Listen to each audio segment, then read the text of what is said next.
Welcome back to the fourth and final part of the PowerMax Mini Challenge from Donington Park.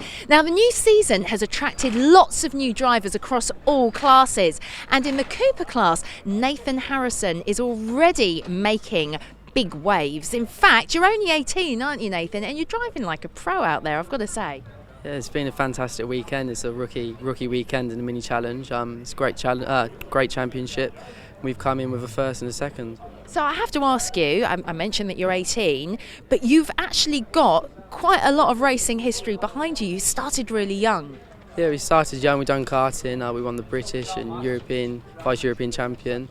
Then we've been out racing for the last 2 years, and we managed to get ourselves a budget this year with a few sponsors, and we come to do the Mini Challenge. Yeah, loving the car, so much fun to drive, and we was coming this weekend just hopefully getting the top 5, and we've had a win in the second, so that's a bonus. Well, brilliant. Well, good luck. Enjoy yourself, and good luck in the final race of the weekend. Thank you very much.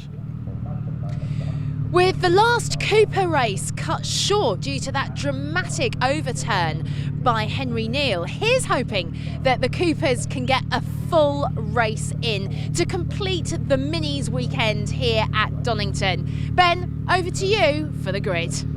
Thanks, Michelle. Well, the top 4 reversed, of course, for this one, which will make it plenty lively. Let's have a look at how they are with Mark Wakefield in pole. Alongside him is Simon Walton, then Nathan Harrison and Ricky Page, Darren Chatt and Matt Hammond, and Max Lever and Adrian Norman. Not unsurprisingly, Henry Neal unable to take his place on the grid, but fortunately he is okay. The car rather less so. As away we go, it's a very good start once more from Ricky Page as Matt Hammond gets immediately into defensive mode, and Martin Paul sporting some battle scars at the back of the field as they turn into Redgate Corner. And it is Mark Wakefield who leads the way, and then we've got Simon Walton scrabbling around for places behind. Also looking to make progress is Ricky Page. There is Ricky, bursts out of the bubble now, almost 3 wide. Down the Craner curves they come. Big bump over the curve for Ricky Page, but it is Wakefield who leads, and this is going to be really tricky for the drivers. We're into the late afternoon, and therefore with the elevation changes at Donington Park, some of these corners they're going to be arriving into with the sun directly into their eye line, and that at best will make it tricky, at worst will make it really very challenging indeed, particularly as they climb directly up the hill into Coppice out of McLean's. So it's through Coppice they come now and on to the back straight, and it is Wakefield who leads the way just from Ricky Page. Ricky Page in his bubble, then bursts out, draws alongside, and is Page going to chance his arm on the brakes? I think he might. He certainly brakes later than Mark Wakefield, but Wakefield has got the inside line, he's got track position, and he's also got a bit of a wiggle on coming out of the chicane, and that is the opportunity for Ricky Page to challenge, with Simon Walton as well in pretty close pursuit behind. There is Walton in the silver and orange car. Now, has he gone past Wakefield? Yes, he has. Just got his nose in front and boxes Mark Wakefield in. That's a really nicely judged move from Simon Walton. Well ahead, really, of the behaviour of his car. Here is another look at them coming down the back straight for the first time, and you can see almost fanning out 3 wide. Ricky Page, now that he is able to get out front, will he be able to break clear? He certainly would appear to have had the pace, but again, these Cooper class cars, slipstreaming is all important. It was that bumping over the chicane though from Wakefield that gave Page the opening. Meanwhile, into Redgate Corner, we've got this 5-way scrap just a little bit lower down the order, but they are all very much in the mix. Adrian Norman, one of the cars preeminent in that, also Max Lever as well. Downhill through the Craner curves.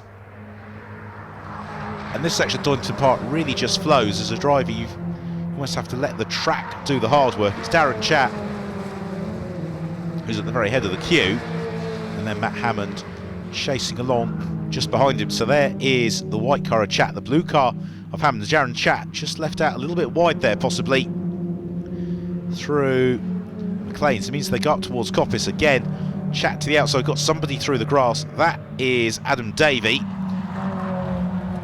As Darren Chatt runs off into the gravel trap, and Darren Chatt in real trouble. Spins sideways, he'll rejoin, but he's lost about 7 places, maybe even more as a result of those adventures. And now it's turn of Adrian Norman to the inside of Matt Hammond. Hammond tries to close the door on Adrian Norman. Nothing doing there, and Adrian Norman able to sneak through, gains the place. And Max Lever moving on his way up past Max Bladen.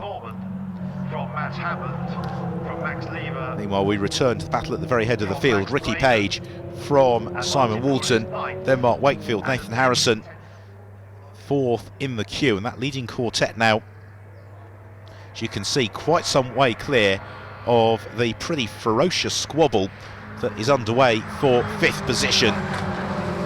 So out of the old hairpin, and this time it's Mark Wakefield's turn to run wide. That may give Nathan Harrison the opportunity to challenge through Swans Curve. Doesn't quite happen as Max Lever has a spin and gets collected at very high speed by Martin Poole, and that is a big accident, a lot of damage to Max Lever's car, and contact as well. Max Bladen makes contact with Adrian Norman, and Norman tipped into a spin. I think he's lost the engine, possibly gets back underway, but we may well be seeing the intervention of a safety car. Indeed we do.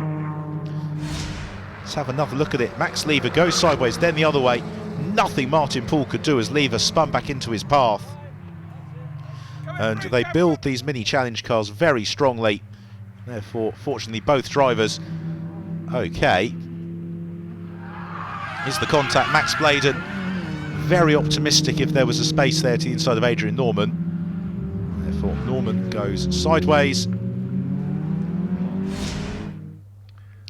Well, the race getting back underway, and it is Ricky Page who is clear ahead of Simon Walton. Then we've got the battle between Nathan Harrison and Mark Wakefield, and Harrison looking to the outside of Wakefield in the red car. Wakefield, you can see, consults his mirrors regularly en route to Redgate Corner, and Harrison might be able to swoop back to the inside as they come down through into the Craner curves, and indeed that's exactly what happens. Harrison able to get his nose in front of Mark Wakefield. Wakefield looks to challenge, but Harrison elevates himself on to that final podium place. We've only got about a lap and a half remaining, if not a little bit less than that, as the crowd watch on from the grandstand. The teams watch on expectantly from the pit wall as Simon Walton defends from Nathan Harrison, who's close up onto his tail late on in the race. Accelerate through, and there is the checkered flag. The win goes the way of Ricky Page. Second place Simon Walton, and Nathan Harrison completes the podium just ahead of Mark Wakefield, with then Max Bladen in fifth ahead of the chasing pack behind. Thoroughly entertaining race then from the Coopers, with Ricky Page victorious from Simon Walton and Nathan Harrison. Mark Wakefield, Max Bladen and Matt Hammond complete the top six, and Adam Davey a very solid seventh. So time for the final podium celebrations of the weekend, and Ricky Page possibly in need of a new mantelpiece with all the silverware that he's collected on his trip to Donington Park. Some great racing though throughout the field. Then we get a quick word with Nathan, I wasn't sure we were going to see you again on the podium this weekend, but you did it. Yeah, I think it was about 3 laps to go. Mark was defending. I was thinking I've got to get past him. We done the switch back on the first corner, and we come away this weekend for 1, 2, 3. I'm really happy, yeah. Couldn't believe it being up here again 3 times, all this time waiting and finally done it. I've put a lot of practice in over winter and it's paid off. Yeah. You managed to swap places, didn't you, with Nathan as well this time round? Yeah, it was, managed to get another second, so I've got 2 seconds and a third over the weekend. Fantastic. 2 wins on the same day. You must be a very happy man, Ricky Page. Yes, what a day. After we sorted our problems out, the guys worked really hard on the car last night and this morning, and what a day. That's what we came to do. I would congratulations to Nathan Harrison, broke my lap record. I'm not particularly happy about that, but good luck to you. So in terms of the championship standings then, after the first 3 races of the year, Ricky Page out front, just 3 points clear of Nathan Harrison, with Simon Walton in third from Mark Wakefield, Matt Hammond and Darren Chapp. Another Cooper race not without incident, but nonetheless, what a great weekend for Ricky Page. And in fact, all the drivers across all classes. It really has been superb here at Donington Park. So, The next round for the JCWs and the Generation 3 F56 is going to be at Brands Hatch. When it comes to the Coopers, it will be at Rockingham. I do hope you can join us at those races. In the meantime, don't forget you can check out our website, also the Facebook page and Twitter for all information and all things Mini Challenge. But for now, from Donington, it's goodbye.